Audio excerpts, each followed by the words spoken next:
এক বছরে দেশের ইতিহাসে সবচেয়ে বেশি গণগ্রেপ্তার করেছে অধ্যাপক ইউনূসের সরকার। তারপরও বলছে পুলিশের মনোবল নেই, তাই ঠিক হচ্ছে না বাংলাদেশের আইন শৃঙ্খলা পরিস্থিতি। অধ্যাপক ইউনূসের শাসনামলের দুরবস্থা নিয়ে এমন মন্তব্য করেছেন এক সময়কার তার শুভাকাঙ্ক্ষী হিসেবে পরিচিত একটি আন্তর্জাতিক সংস্থা। তাদের সাথে তাল মিলিয়ে আন্তর্জাতিক মিডিয়াগুলো বলছে এক বছরের ব্যবধানে বাংলাদেশের মানুষের স্বপ্নগুলো ফিকে হয়ে যেতে শুরু করেছে। যে আন্তর্জাতিক মিডিয়া সংস্থাগুলো একসময় ডক্টর ইউনূসের প্রশংসায় পঞ্চমুখ ছিল, আজ তারাই তার সরকারের ব্যর্থতা নিয়ে সরব। তুলে ধরছে হতাশাব্যঞ্জক প্রতিবেদন। প্রশ্ন উঠছে, ম্যাজিক ম্যান ইউনূসের প্রতি বিশ্বের সেই মোহ কেন উধাও হলো? কেন আর আগের মতো কাজ করছে না বিশ্বজুড়ে ছড়ানো পিয়ার নেটওয়ার্ক? দেশে জনসমর্থন যখন তলানিতে, তখন বিদেশেও কি বন্ধুহীন হয়ে পড়ছে নোবেলজয়ী সরকার? বিস্তারিত জানতে চলুন যাওয়া যাক বিশ্লেষণ।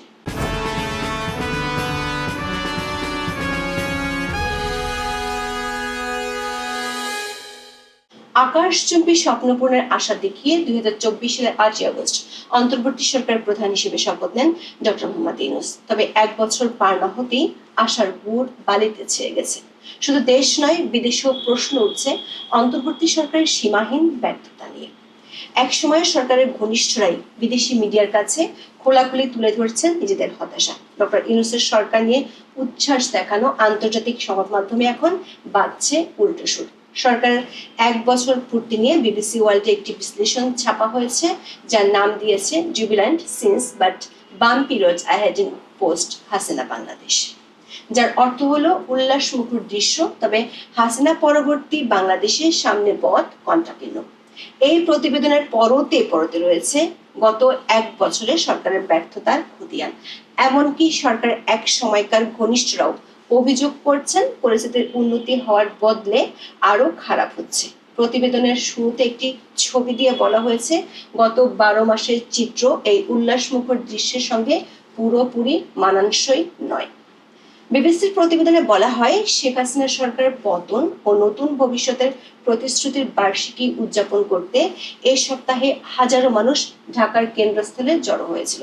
মুষলধারে বৃষ্টির মধ্যে অন্তর্বর্তী সরকার প্রধান মোহাম্মদ ইউনূস, বিভিন্ন রাজনৈতিক দলের নেতা এবং কর্মীরা নতুন বাংলাদেশ গড়ার পরিকল্পনা ঘোষণা করেন। কেউ কেউ একে দ্বিতীয় স্বাধীনতা হিসেবে আখ্যা দিচ্ছেন। তবে গত 12 মাসের চিত্র এই উল্লাসমুখর দৃশ্যের সঙ্গে পুরোপুরি মানানসই নয়। মানবাধিকার সংস্থাগুলো বলছে, এই সময় গণপিটুনিতে হত্যা, মব, সন্ত্রাস, প্রতিশোধমূলক হামলা ও ধর্মীয় চরমপন্থার পুনরুত্থান ঘটেছে। এটি গণতন্ত্রের পথে যাত্রা বাধাগ্রস্ত করতে পারে। দর্শক, বিবিসির মতো আল জাজিরাও সম্প্রতি ইউনূস সরকারের ব্যর্থতার খতিয়ান তুলে ধরে বিশাল প্রতিবেদন করেছে। শেখ হাসিনার পতনের বর্ষপূর্তিতে আশা ও অচল অবস্থার সন্ধিক্ষণে বাংলাদেশ শিরোনামের প্রতিবেদনে বলা হয়, বিক্ষোভকারীরা চেয়েছিলেন সত্যিকারের পরিবর্তন, অথচ রাজনৈতিক দলগুলো ক্ষমতার জন্য প্রতিযোগিতায় জড়িয়ে পড়ায় এবং সংস্কার অঙ্গীকার টলমল হয়ে পড়ায় তৈরি হয়েছে অস্থিতিশীলতার আশঙ্কা। দর্শক, আল জাজিরা এবং বিবিসি ওয়ার্ল্ডে কিছুদিন আগেও আওয়ামী লীগ সরকারের বিরুদ্ধে অভিযোগ ধারাবাহিকভাবে প্রচারিত হতে দেখা গেছে। ইউনূস সরকারের প্রতি তাদের প্রাণ খোলা সমর্থনের বিষয়টিও ছিল স্পষ্ট। তবে বছর পেরোতে অন্তর্বর্তী সরকার নিয়ে চরম হতাশা দেখা যাচ্ছে তাদের প্রতিবেদনে। আন্তর্জাতিক এসব সংবাদ মাধ্যমের পাশাপাশি প্রভাবশালী বিভিন্ন প্ল্যাটফর্ম হয়ে উঠছে সমালোচনা মুখর। আন্তর্জাতিক সংবাদ মাধ্যমগুলোর সাথে আন্তর্জাতিক সংস্থাগুলোর পক্ষ থেকেও চাপ বাড়ছে অধ্যাপক ইউনূস সরকারের উপর। যুক্তরাষ্ট্রভিত্তিক আন্তর্জাতিক কৌশল ও নীতি নির্ধারণী একটি প্ল্যাটফর্মের নাম আটলান্টা কাউন্সিল। যুক্তরাষ্ট্রের অন্যতম শক্তিশালী এই সংস্থাটি গত 4 আগস্ট তাদের ওয়েবসাইটে বাংলাদেশ নিয়ে একটি নিবন্ধ প্রকাশ করে। শিরোনাম ছিল, সংকটময় মোড়ে বাংলাদেশের বিপ্লব, উন্মুক্ত নির্বাচনী সামনে এগোনোর সেরা পথ। নিবন্ধে অধ্যাপক ইউনূসের প্রতি সতর্ক বার্তা দেওয়া হয়েছে। নিবন্ধে বলা হয়েছে, বাংলাদেশের বিপ্লব হাতের মোয়া হয়ে গেছে। এতে সতর্ক করে বলা হয়েছে, জঙ্গি বেপরোয়া হয়ে উঠেছে, সংখ্যালঘুরা নির্যাতিত, রাজনৈতিক প্রতিদ্বন্দ্বীরা নিশানায় পরিণত হয়েছে এবং অর্থনীতি টলমল হয়ে পড়েছে।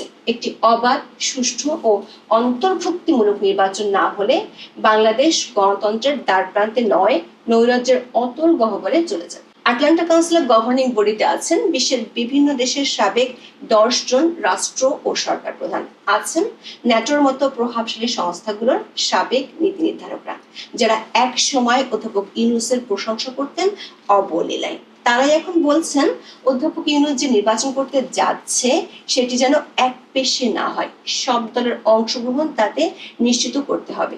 আটলান্টা কাউন্সিল বলছে 1 বছর আগে বাংলাদেশ যেন স্বস্তির নিঃশ্বাস ফেলেছিল কেবল সাহসকে অস্ত্র করে শিক্ষার্থী ও নাগরিকেরা ঢাকার রাস্তায় নেমেছিলেন।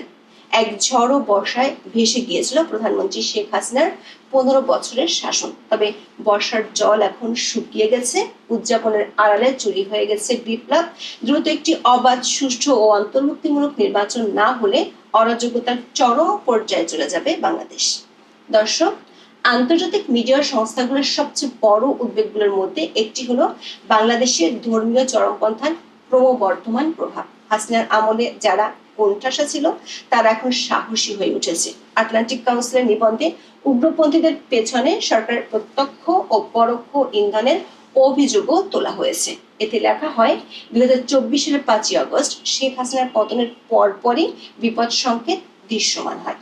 দেশ জুড়ে ধর্মীয় উগ্রবাদীরা ভাস্কর্য ও শিল্পকর্ম ভেঙে ফেলে। এর পরপরই আল কায়েদার অফিসিয়াল মিডিয়া আজ সাহাব এক বার্তায় ঘটনাগুলোকে মুসলমানদের বিজয় হিসেবে ঘোষণা দেয়। সেখানে বাংলাদেশকে ইসলাম বিজয়ের আঞ্চলিক আশার বাতিঘর হিসেবে তুলে ধরা হয়েছে। 2009 সাল থেকে বাংলাদেশে নিষিদ্ধ সংগঠন হিজবুত তাহরীর গত মার্চে তেমন কোনো বাধা ছাড়াই ঢাকার রাস্তায় খিলাফা মিছিল করে। আটলান্টিক কাউন্সিল বলছে ডক্টর ইউনূসের প্রশাসন সন্ত্রাসের বিরুদ্ধে লড়ছে না, বরং আরামদায়ক বসার ব্যবস্থা করে দিচ্ছে। প্রধান উপদেষ্টা মোহাম্মদ ইউনূস আশ্বাস দিলেও প্রমাণ উল্টো কথা বলছে। আটলান্টা কাউন্সিলের নিবন্ধে বলা হয়, অন্তর্বর্তী সরকারের প্রথম পদক্ষেপে ছিল আনসার আল ইসলামের প্রধান নেতা জসিমউদ্দিন রহমানের বিরুদ্ধে মামলা প্রত্যাহার। এছাড়া শীর্ষ উগ্রপন্থী সহ 15,000-এর বেশি আসামি তড়িঘড়ি করে জামিনে মুক্তি পান। জেল ভেঙে পালিয়েছে দণ্ডপ্রাপ্ত 98 জঙ্গি। নিবন্ধে কড়া ভাষায় নারীর প্রতি আক্রমণের সমালোচনা করা হয়। সেই সঙ্গে বলা হয়, অন্তর্বর্তী সরকার ক্ষমতা আসার পর থেকেই ধর্মীয় সংখ্যালঘুরা নতুন করে হামলার শিকার হচ্ছে। মুসলিম সংখ্যালঘুরা রক্ষা পায়নি। বহু সুফি মাজার ও আহমদিয়া মসজিদ ঘুরিয়ে দেওয়া হয়েছে। এসব নিয়ে প্রশ্ন উঠলে ডক্টর ইউনূস সবগুলোকে স্রেফ রাজনৈতিক হামলা বলে দায় এড়ানোর চেষ্টা করেছেন। নিবন্ধে বলা হয়, তার এই ব্যাখ্যা মোটেই ঘটনার দায় মুক্তি দেয় না। সরলভাবে যদি মনেও করা হয় সংখ্যালঘুরা ঐতিহ্যগতভাবে ক্ষমতাচ্যুত আওয়ামী লীগের সমর্থক, তারপরেও বলতে হবে তারা এখন রাষ্ট্রের উদাসীনতার কারণে হামলার নিশানায় পরিণত হচ্ছে।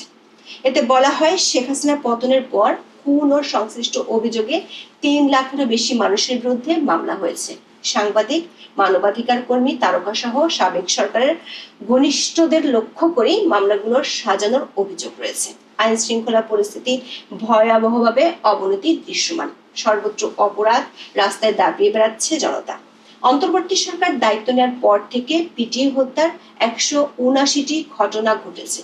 সরকার দাবি করে পুলিশ এখনো পুরোপুরি সক্রিয় নয়, অথচ আশ্চর্যজনকভাবে গত ফেব্রুয়ারিতে অপারেশন জেবেল হান্ট চালু করার পর এই মনোবলহীন পুলিশই প্রায় 20,000 মানুষকে গ্রেপ্তার করে। তাদের প্রায় সবাই আওয়ামী লীগ সমর্থক।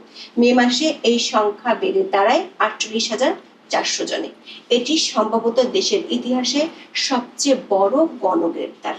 অবাধ ও অন্তর্ভুক্তিমূলক নির্বাচনই সংকট থেকে বেরিয়ে আসার একমাত্র পথ বলে উল্লেখ করা হয় নিবন্ধে। এতে বলা হয়, 1 বছরে অন্তর্বর্তী সরকার কোনো অর্থবহ সংস্কার আনতে পারেনি। প্রতিদিন বাংলাদেশ অস্থিতিশীল হচ্ছে আর অগণতান্ত্রিক শক্তি শক্তিশালী হচ্ছে। বেশি দেরি হলে দেশ গণতন্ত্রে ফেরার শেষ সুযোগ হারিয়ে যাবে। আওয়ামী লীগকে নিয়ে নির্বাচনের উপরে জোর দেওয়া হয় নিবন্ধে। এতে বলা হয়, রাগের জায়গা থাকতেই পারে, কিন্তু গণতন্ত্র বিকশিত হয় বিকল্পের ভিত্তিতে, প্রতিশোধের উপর নয়। বাংলাদেশের ইতিহাসের সবচেয়ে বেশি নির্বাচন জেতা, দেশের স্বাধীনতায় ভূমিকা রাখা এবং এখনো বড় ভোট ব্যাংক থাকা একটি দলকে বাদ দেওয়া মানে স্বৈরাচারী কৌশলের পুনরাবৃত্তি করা। এটি করা হলে ভোটারদের বড় অংশ ভোটাধিকার হারাবে, নির্বাচনের বৈধতা ক্ষুণ্ণ হবে, রাজনীতি আবার রাস্তায় নেমে যাবে। সেই সঙ্গে তৈরি হবে বিপজ্জনক নজির। প্রশ্ন হলো, আন্তর্জাতিক ক্রমবর্ধমান চাপ কিভাবে সামাল দিবেন ডক্টর মোহাম্মদ ইউনূস? তিনি কি একটি সেফ এক্সিটের পথ বেছে নেবেন, নাকি সব সমালোচনা উপেক্ষা করে বজায় রাখবেন একলা চলর নীতি? এখন এ পর্যন্ত। সবাই ভালো থাকুন, সুস্থ থাকুন, নিরাপদে থাকুন। দেখা হবে